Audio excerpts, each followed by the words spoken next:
Scene 3, Othello. Oh yes, and went between us very oft. Indeed. Indeed, indeed. Discerns thought aught in that. Is he not honest? Honest, my lord. Honest, honest. My lord, for aught I know. What dost thou think? Think, my lord.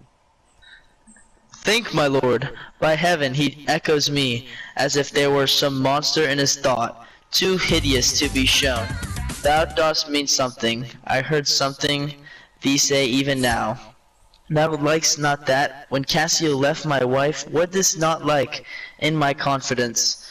And when I told thee he was my counsel, and my whole course of wooing, thou scritest indeed, and didst contract and pursue thy brow together, as if thou hadst shut in my thigh brain some horrible consent. if thou dost love me, show me thy thought. My lord, you know I love you.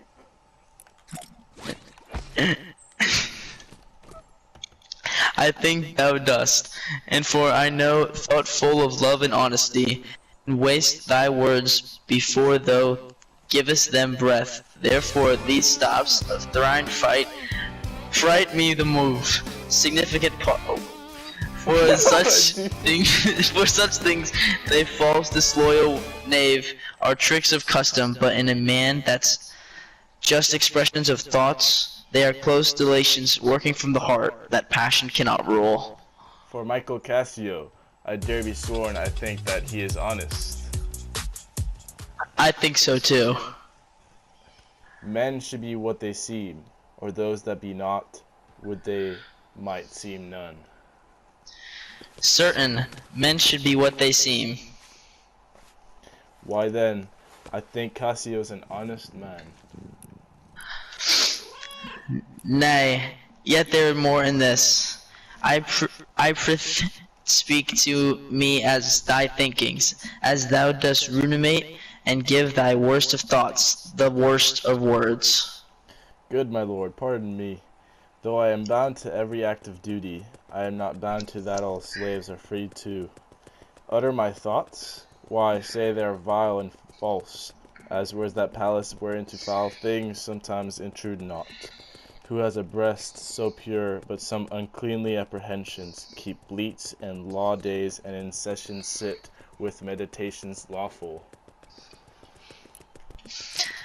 Thou dost conspire against thy friend Iago, if thou but thinkst him wrong, and makest his ear a stranger to thy thoughts. I do beseech you, though I perchance am vicious in my guess, as I confess, it is my nature's plague to spite into abuses and off my jealousy.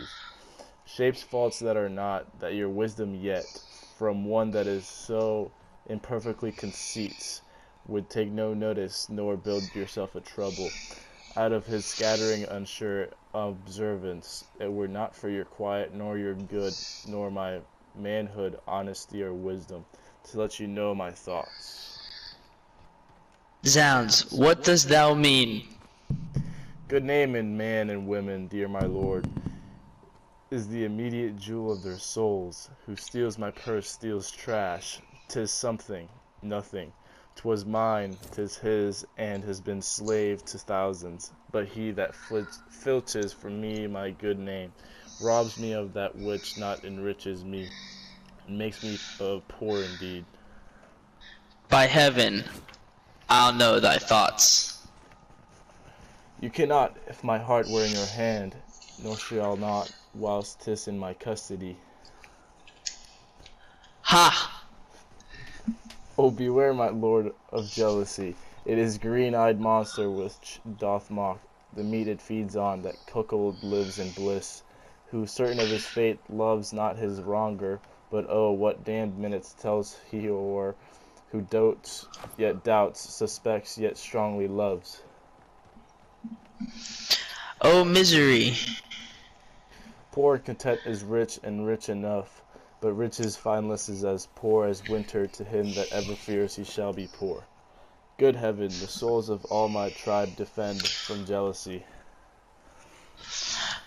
Why is this? Thinkest thou I'd make a life of jealousy, to follow still the changes of the moon with fresh suspicions? No, to be once in doubt is once to be resolved. Exchange me for a goat, when I shall turn the business of my soul to such exsufflicant and blown summaries, matching thy inference. 'Tis not to make me jealous, to say, my wife is fair, feeds well, loves company, is free of speech, sings, plays, and dances well, where virtue is these are more virtuous, nor from mine own a weak merit will I draw the smallest fear or doubt of her revolt, for she had eyes and chose me. No, Iago, I'll see before I doubt. When I doubt, prove, and of the proof, there is no more but this, away at once with love or jealousy. I am glad of it, for now I shall have reason to show the love and duty that I bear you. With franker spirit, therefore, as I am bound, receive it from me. I speak not yet of proof. Look to your wife. Look to your wife. Observe her well with Cassio. Were your eye thus not jealous nor secure, I would not have your free and noble nature, out of self-bounty, be abused. Look to it. I know our country disposition is well. In Venice they do not let heaven see the pranks. They dare not show their husbands. Their best conscience is not to leave it undone, but keep it unknown. Dost thou say so? She did deceive her father, marrying you, and when she seemed to shake and fear your looks, she loved him most. And so she did. Why, go to then.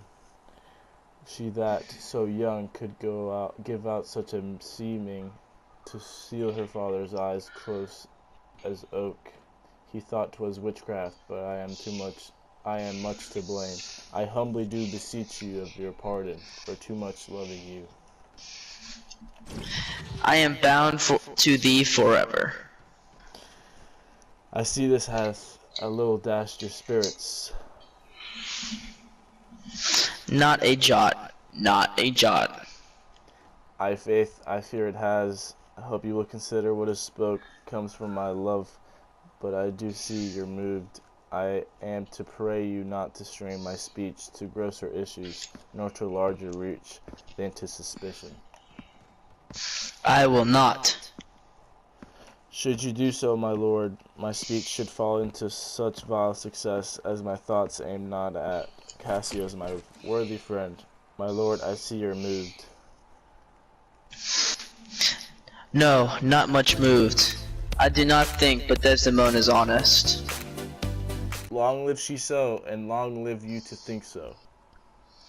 And yet, how nature, erring from itself,